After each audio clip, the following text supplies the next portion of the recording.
রাস্তার খবর। বর্ষায় হতশ্রী অবস্থা রাস্তার।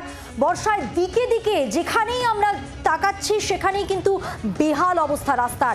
কলকাতা থেকে জেলা দুর্বিষহ রাস্তার হাল।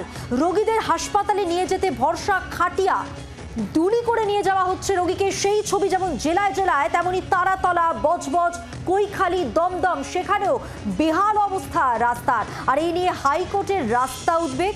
2 সপ্তাহের মধ্যে পদক্ষেপের নির্দেশ দিয়েছে আদালত। 2টি সপ্তাহের মধ্যেই কিন্তু ব্যবস্থা করতে হবে। শতপ্রণোদিত মামলার হুঁশিয়ারি দেওয়া হয়েছে পদক্ষেপ না নিলে। পূর্ত দপ্তর কিছু না করলে আদালতকে কিছু একটা করতে হবে। বিভিন্ন জেলার অবস্থা অত্যন্ত খারাপ। দেখছি কিভাবে রোগীদের নিয়ে যাওয়া হচ্ছে, এমনই মন্তব্য করেন বিচারপতি। আপনারা দেখতেও পাচ্ছেন খানা খন্দে ভরা রাস্তা। সামান্য বৃষ্টিতেও রাস্তার যা অবস্থা হচ্ছে, টানা বৃষ্টিতেও জেরবার পরিস্থিতি। যাত্রী দুর্ভোগ প্রত্যেক সময়। সরাসরি কথা বলবো, আমাদের সঙ্গে রয়েছেন তারাতলা থেকে আমাদের প্রতিনিধি অয়ন ঘোষাল। অয়ন, আদালত যা বলেছে, এরপর যদি পূর্ত দপ্তর নড়ে চড়ে না বসে তাহলে আদালতকেই কিছু করতে হবে। সেক্ষেত্রে তৎপরতা কি চোখে পড়ছে?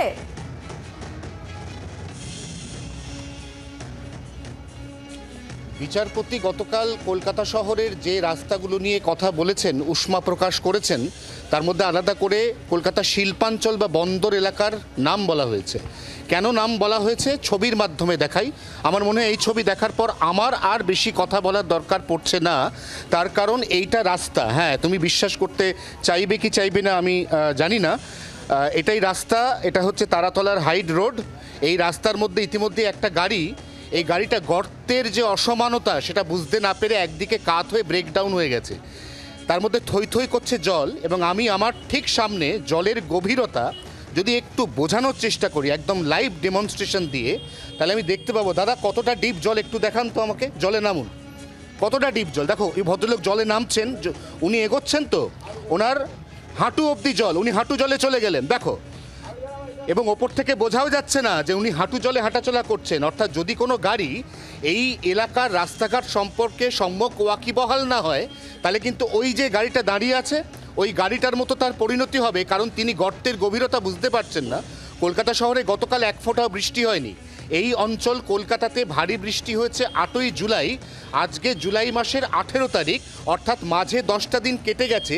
এই রাস্তার জল যেমন ছিল তেমনই আছে। এই জায়গা থেকে আপনার কাছে আমার প্রশ্ন, আপনার এখানেই ফ্যামিলি, এখানেই বাড়ি, এখানে সন্তান সন্ততি নিয়ে থাকেন।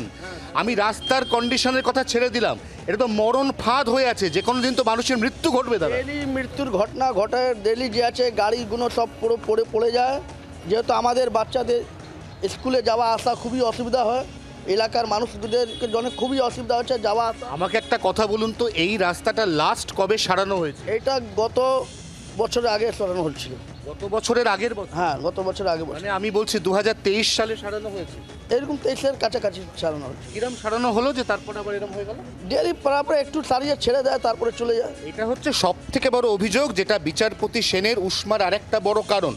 মেরামতি হওয়ার পর সেই মেরামতির যে সরঞ্জাম, যে সামগ্রী এতটাই নিকৃষ্ট যে রাস্তা মেরামতি হওয়ার কোথাও 3 দিন, কোথাও 7 দিনের মাথায় রাস্তা আবার যেকে সেই আগের জায়গায় চলে যাচ্ছে।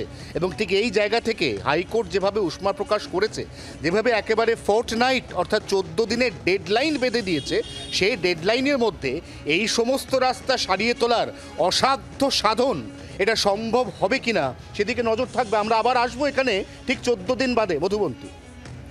একদমই অয়ন, আপাতত ধন্যবাদ তোমাকে। সরাসরি কথা বলছিলাম আমাদের প্রতিনিধি অয়ন ঘোষালের সঙ্গে, এবং সরাসরি আপনাদের দেখিয়ে দিলাম রাস্তার কি অবস্থা। শুধু তারাতলাই তো না, এই তারাতলার মতোই কলকাতার বিভিন্ন জায়গায় রাস্তার দুরবস্থার ছবি যেমন চোখে পড়ছে, তেমনি দুর্বিষহ অবস্থা জেলার রাস্তাগুলির। যে ঘটনাগুলোর কথা আপনাদের বলছিলাম, বিগত কয়েকদিনের মধ্যেই এই ঘটনাগুলো, এই দৃশ্যগুলো সামনে এসেছে। দাসপুরের ছবি দেখছেন, কিভাবে ডুলিতে করে রোগীকে নিয়ে যাওয়া হচ্ছে, কাদায় মাখা রাস্তা এবং খানা খন্দে ভরা। সুতির ছবি দেখছেন, সেখানে একজন প্রেগনেন্ট মহিলাকে ডুলিতে চাপানোর ব্যবস্থা করা হচ্ছে, কারণ এছাড়া তো কোনো উপায় নেই, অ্যাম্বুলেন্স তো ঢুকবে না এই রাস্তায়। বসিরহাটের ছবি দেখুন, একই অবস্থা। অর্থাৎ ডুলি এবার অ্যাম্বুলেন্সের রিপ্লেসমেন্ট হয়েছে বলা যেতে পারে। বাংলার আওয়াজ, বাঙালির আবেগ, জি 24 ঘন্টা।